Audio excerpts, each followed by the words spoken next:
Hello students, today we are going to discuss the law of supply. First of all, we will discuss some assumptions of this law.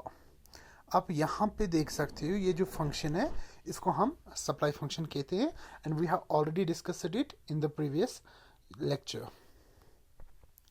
ये जो QX है it stands for supply of commodity. Supply of commodity X. ठीक है. जो हमारे पास commodity X है उसकी supply जो है तो ये उस चीज़ को डिनोट करता है. तो कमोडिटी X की जो सप्लाई है वो किस किस पे डिपेंड करता है, वो प्राइस पे डिपेंड करता है. इस कमोडिटी X की जो प्राइस है अपनी प्राइस है वो डिटरमिन करेगा कि सप्लाई कितनी होगी इसकी. फाइन. और also the price of related goods, इस कमोडिटी X का जो भी सब्स्टिट्यूट या कॉम्प्लीमेंट्री गुड है उसकी जो प्राइस है उससे भी फर्क पड़ेगा इसकी सप्लाई पे. अपार्ट फ्रॉम दैट टेक्नोलॉजी और द कॉस्ट ऑफ प्रोडक्शन और the price of factors of production and also government policy, these all factors determine the supply of commodity X. यानी ये जो commodity X है इसकी जो मार्केट में सप्लाई है ये इन सब फैक्टर्स पे डिपेंड करता है.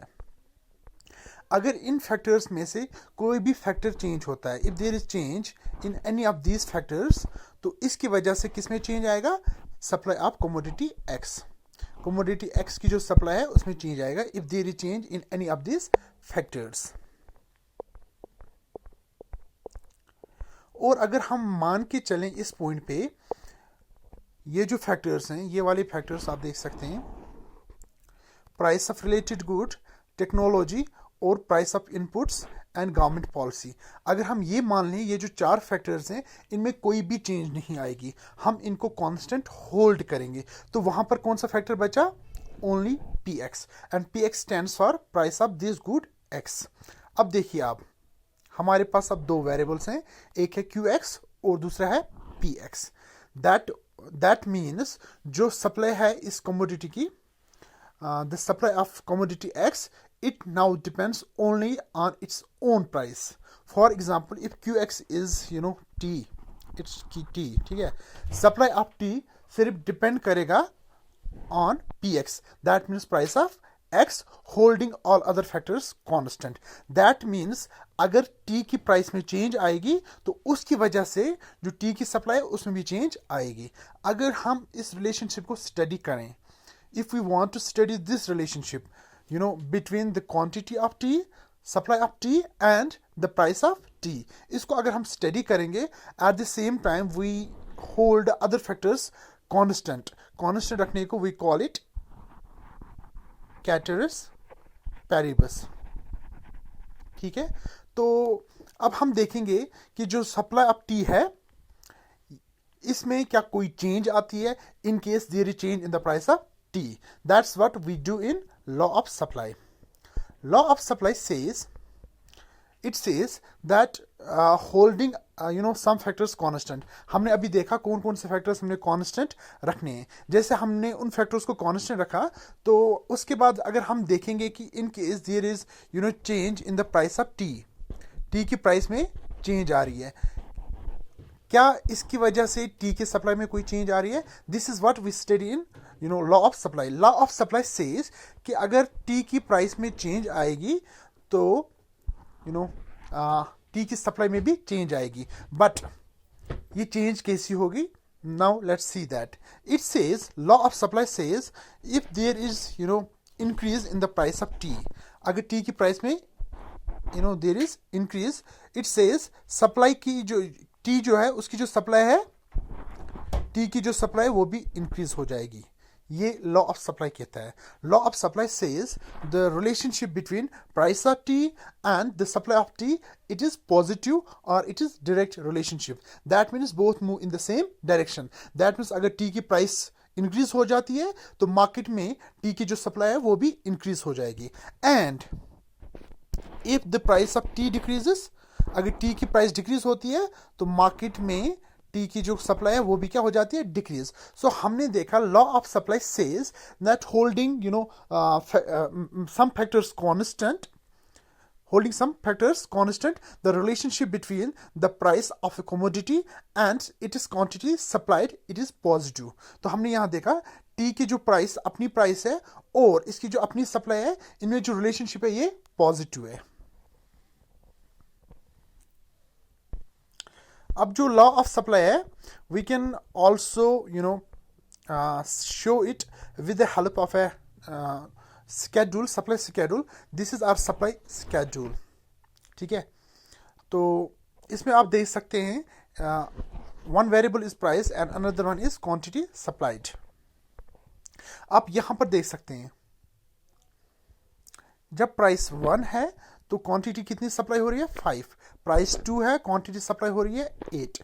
प्राइस 3 है, क्वांटिटी सप्लाई हो रही है 12। सो आपने देखा कि जब प्राइस इंक्रीज हो रही है तो मार्केट में जो क्वांटिटी सप्लाइड है वो इंक्रीज हो रही है। तो दैट मीन्स ये जो टेबल है ये सपोर्ट कर रहा है, it's based on what law of supply says, which says that when there is increase in the price, quantity supplied also increases। और इस टेबल के बेसिस पे अगर हम ग्राफ प्रेजेंट करते हैं, if we plot a graph based on this table, we get supply curve.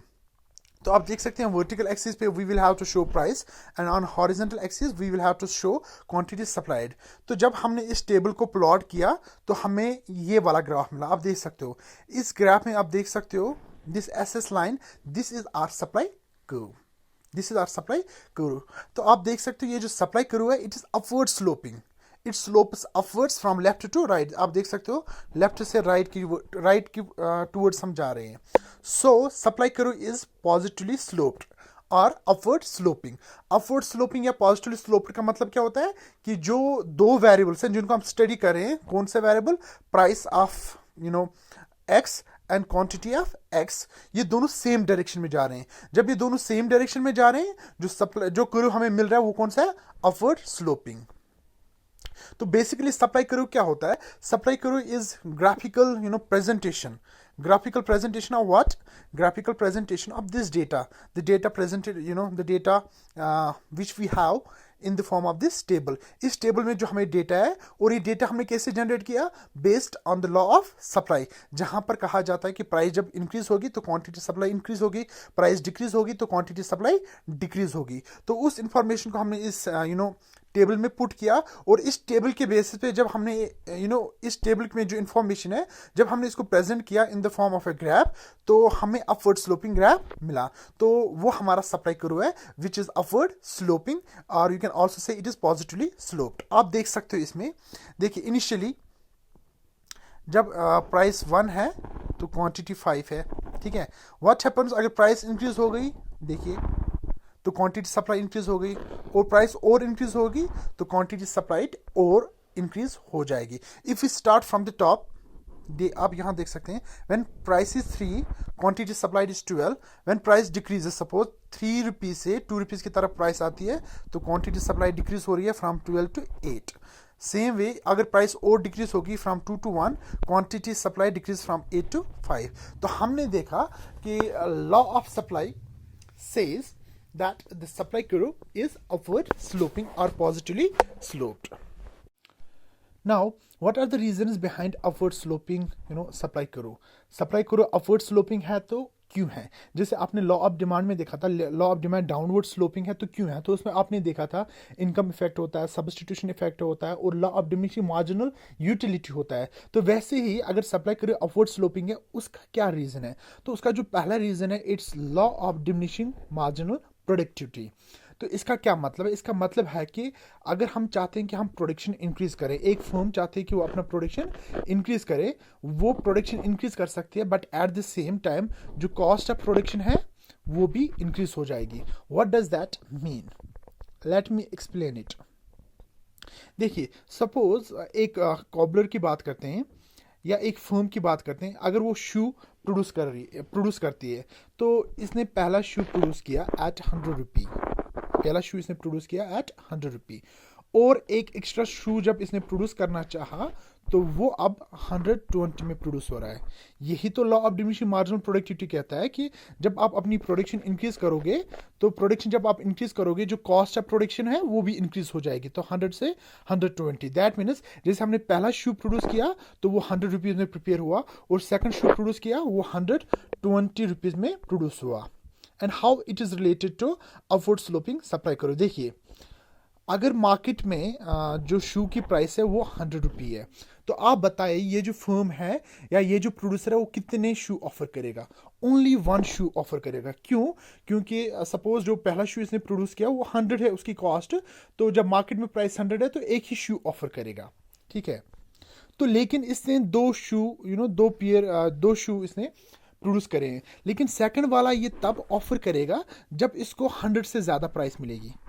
जब इस कॉबलर को या इस प्रोड्यूसर को 100 से ज़्यादा प्राइस मिलेगी, तब जाके ये सेकंड यूनिट प्रोड्यूस करेगा। क्यों? क्योंकि सेकंड यूनिट को प्रोड्यूस करने का कॉस्ट ज़्यादा है as compare to the first one.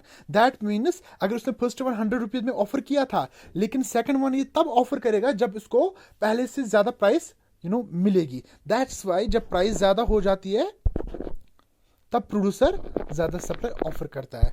This is one of the reason. क्यों? क्योंकि कॉस्ट ऑफ प्रोडक्शन इंक्रीज हो जाती है, और सेम प्राइस पे वो शायद वो ऑफर नहीं करेगा, उसको हायर प्राइस मिलनी चाहिए, ठीक है। This is one of the reason behind upward sloping supply curve. Second reason क्या है? Goal of profit maximisation. कोई भी फर्म या सप्लायर आप लो, उसका गोल रहता है प्रॉफिट मैक्सिमाइजेशन। दैट मीन्स कि जो उसकी प्रॉफिट्स है वो ज़्यादा से ज़्यादा हों। तो प्राइस अगर ज़्यादा है, हाई है, तो high price means high profits. तो जब प्रॉफिट ज़्यादा हैं तो वो सप्लाई भी ज़्यादा करना चाहेगा। प्राइस ज़्यादा है तो सप्लाई ज़्यादा करना चाहेगा, और अगर प्राइस कम है, कम प्राइस मीन्स कम प्रॉफिट्स, तो कम प्राइस पे वो कम ही सप्लाई करेगा। These are the two reasons which explain the positive slope of supply curve और the upward sloping supply curve. Thank you very much.